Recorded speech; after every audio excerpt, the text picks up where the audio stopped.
पंतप्रधान नरेंद्र मोदी यांच्या नेतृत्वाखालील केंद्र सरकारच्या 12 वर्षांच्या कार्यपूर्तीच्या निमित्ताने आज सोलापूर येथील हॉटेल बालाजी सरोवरमध्ये भारतीय जनता पक्षाच्या वतीने पत्रकार परिषदेचे आयोजन करण्यात आले। यावेळी पालकमंत्री जयकुमार गोरे यांच्यासह भाजपाचे जिल्हाध्यक्ष शशिकांत चव्हाण, शहराध्यक्ष रोहिणी तडवळकर, सभागृह नेते नरेंद्र काळे, शहाजी पवार आदी मान्यवर उपस्थित होते। पत्रकार परिषदेत केंद्र सरकारच्या विविध योजनांची माहिती देण्यात आली। यावेळी पत्रकारांनी जिल्ह्यातील विविध प्रलंबित प्रश्नांबाबतही पालकमंत्र्यांना प्रश्न विचारले। सोलापूर येथील प्रस्तावित आयटी पार्कच्या जागेबाबत विचारण्यात आले असता जागा निश्चित झाली असून त्याच परिसरात आयटी पार्क उभारण्याबाबत पुढील कार्यवाही केली जाणार असल्याचे पालकमंत्री जयकुमार गोरे यांनी स्पष्ट केले। आज आयटी पार्कच्या माध्यमातून याची प्रगती आपण बघतोय। जी जागा मंजूर झालेली आहे त्या जागेवर आयटी पार्क होईल। माळशिरस तालुक्यातील तांदुळवाडी येथे रस्त्यालगत असलेल्या विहिरीत पडून झालेल्या दुर्घटनेच्या संदर्भात विचारलेल्या प्रश्नावर संबंधित ठेकेदाराने आवश्यक सुरक्षा उपाययोजना केल्या नसल्याचे सांगत विहीर मालकाने ठेकेदाराविरोधात गुन्हा दाखल करण्याची प्रक्रिया करावी असे संकेत त्यांनी दिले। आपण पाहिलं की माळशिरस मध्ये दुर्दैवी अपघात झाला। या अपघात होण्याचं कारण आपल्या सगळ्यांना माहिती आहे की जरी चालकाचं गाडीवरचं नियंत्रण सुटलं असलं तरी सुद्धा त्या ठिकाणी असणारी विहीर, त्या रोडचं काम असताना त्याला संरक्षक कठडा किंवा संरक्षक भिंत असणं आवश्यक होतं। कदाचित जर ती भिंत असती तर एवढा मोठा भीषण अपघात झाला नसता आणि 8 लोकांना जीव गमवावे लागले नसते। ही वस्तुस्थिती आहे। त्या अनुषंगाने त्या कॉन्ट्रॅक्टरला आतापर्यंत अनेक नोटिसा, अनेक कारवाईच्या सगळ्या गोष्टी केलेल्या होत्या आणि त्या अपघात झाल्याच्या अगोदरही अनेक अपघात झाले होते। त्याच्यावर सदोष मनुष्यवधाचा गुन्हा दाखल करण्याच्या सूचना दिलेल्या आहेत। कुठल्याही परिस्थितीमध्ये त्या कॉन्ट्रॅक्टरला सोडलं जाणार नाही। जे लोक त्या दुर्घटनेशी संबंधित असतील, जे जबाबदार असतील त्यांना सोडलं जाणार नाही। असे आदेश या निमित्तानं आपण दिलेले आहेत। ज्या ठिकाणी अशा रोडच्या बाजूला असणाऱ्या विहिरी आहेत त्या विहिरी आयडेंटिफाय करण्याच्या सूचना दिलेल्या आहेत आणि त्या सगळ्या विहिरीला संरक्षण कठडे आपल्याला करावे लागतील। काही विहिरी आपल्याला बुजवाव्या लागतील। त्या पद्धतीची कारवाई तातडीनं भविष्यात करण्यात। सोलापुरातील उड्डाणपूल उभारणीस होत असलेल्या विलंबाबाबत विचारले असता केंद्र सरकारच्या काही कार्यालयांच्या जागा ताब्यात घेण्याची प्रक्रिया लवकर सुरू होणार असून त्यानंतर कामाला गती मिळेल असे त्यांनी सांगितले। उड्डाणपुलाच्या माध्यमासाठी आपण मांडलेला विषय तो पण महत्त्वाचा विषय आहे।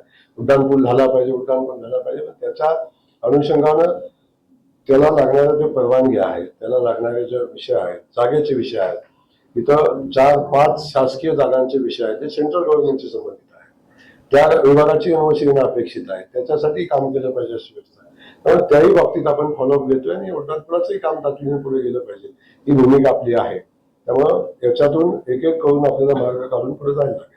सोलापूर विमानसेवा बंद झाल्याबाबत पत्रकारांनी प्रश्न उपस्थित केला असता विमानतळ परिसरातील अतिक्रमण आणि दृश्यमानतेच्या समस्यांमुळे सेवा बंद करण्यात आल्याचे सांगण्यात आले। या समस्यांवर उपाययोजना सुरू असून विमानतळ परिसरातील अतिक्रमणे हटवून नाईट लँडिंगची सुविधा सुरू करण्यासाठी प्रयत्न सुरू असल्याचे पालकमंत्री गोरे यांनी स्पष्ट केले।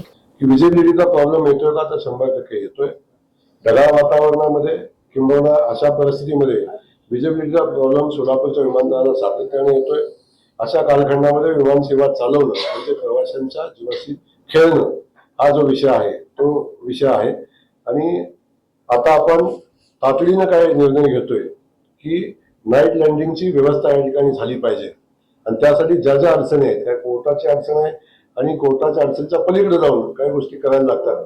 येणाऱ्या 10, 15, 20 दिवसामध्ये आपण त्या गोष्टी पुढे गेलेल्या पाहाल आणि लवकरच या सोलापूर शहरामध्ये नाईट लँडिंगची व्यवस्था उभी राहील आणि सातत्याने विमान सेवा चालू राहील। आता आम्ही कंपनीशी चर्चा करतोय की ही विमान सेवा सातत्याने चालू राहिली पाहिजे। अशा पद्धतीची चर्चा आम्ही विमान कंपनीशी करतो। नाईट लँडिंग झालं तरच हे सुरू राहील आणि तर बंद होईल असं काय आहे का? तुमचं काय इच्छा आहे की विजिबिलिटी नसताना विमान चाललं पाहिजे अशी तुमची इच्छा आहे काय? नाईट लँडिंग आपण समजून घ्या। त्या ठिकाणी नाईट लँडिंगची व्यवस्था आहे, त्या ठिकाणी बाकीच्या सुविधा असतात। या ठिकाणी सोलापूरला जोपर्यंत नाईट लँडिंगची व्यवस्था होणार नाही तोपर्यंत विजिबिलिटीचा प्रॉब्लेम जो आहे तो थोडाफार राहणार आहे आणि म्हणून आपण त्या दृष्टिकोनातून आपण पाहतो आज बाजूला झालेलं अतिक्रमण, कोर्टाने दिलेला स्टे, याही सगळ्या गोष्टीचा विचार आपण केला पाहिजे. पण आपण कोर्टामध्ये त्या संदर्भातली आपली भूमिका तातडीने मांडण्याच्या सूचना दिलेल्या आहेत. कोर्टाशी आम्ही आपली भूमिका मांडून तातडीने ती व्यवस्था उभी करू आणि जी जमीन ताब्यात घेणं आवश्यक आहे नाईट लँडिंगसाठी ती जमीन आम्ही ताब्यात घेऊ आणि वेळ पडली तर सक्ती घेऊ.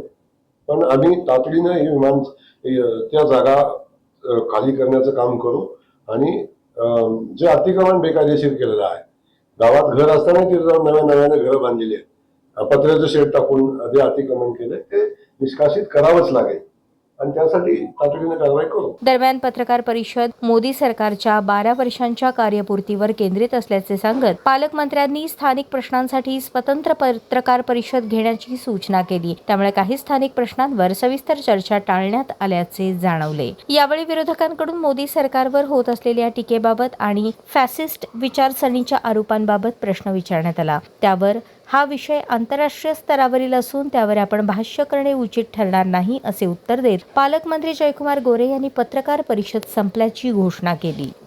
विरोधी पक्ष म्हणतोय की देशामधली फॅसिस्ट विचारधारा ही देशाला कुठल्या तरी वेगळ्या विचारधारेकडे घेऊन जाते आणि हे सर्वसामान्य लोकांना खालीमध्ये घालणारे आहे.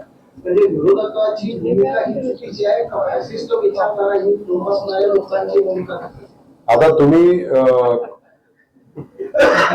तुमचा प्रश्न आंतरराष्ट्रीय आहे. सर ही पत्रकार संपून मग पुढचं तुम्ही सोलापूरचा विचार.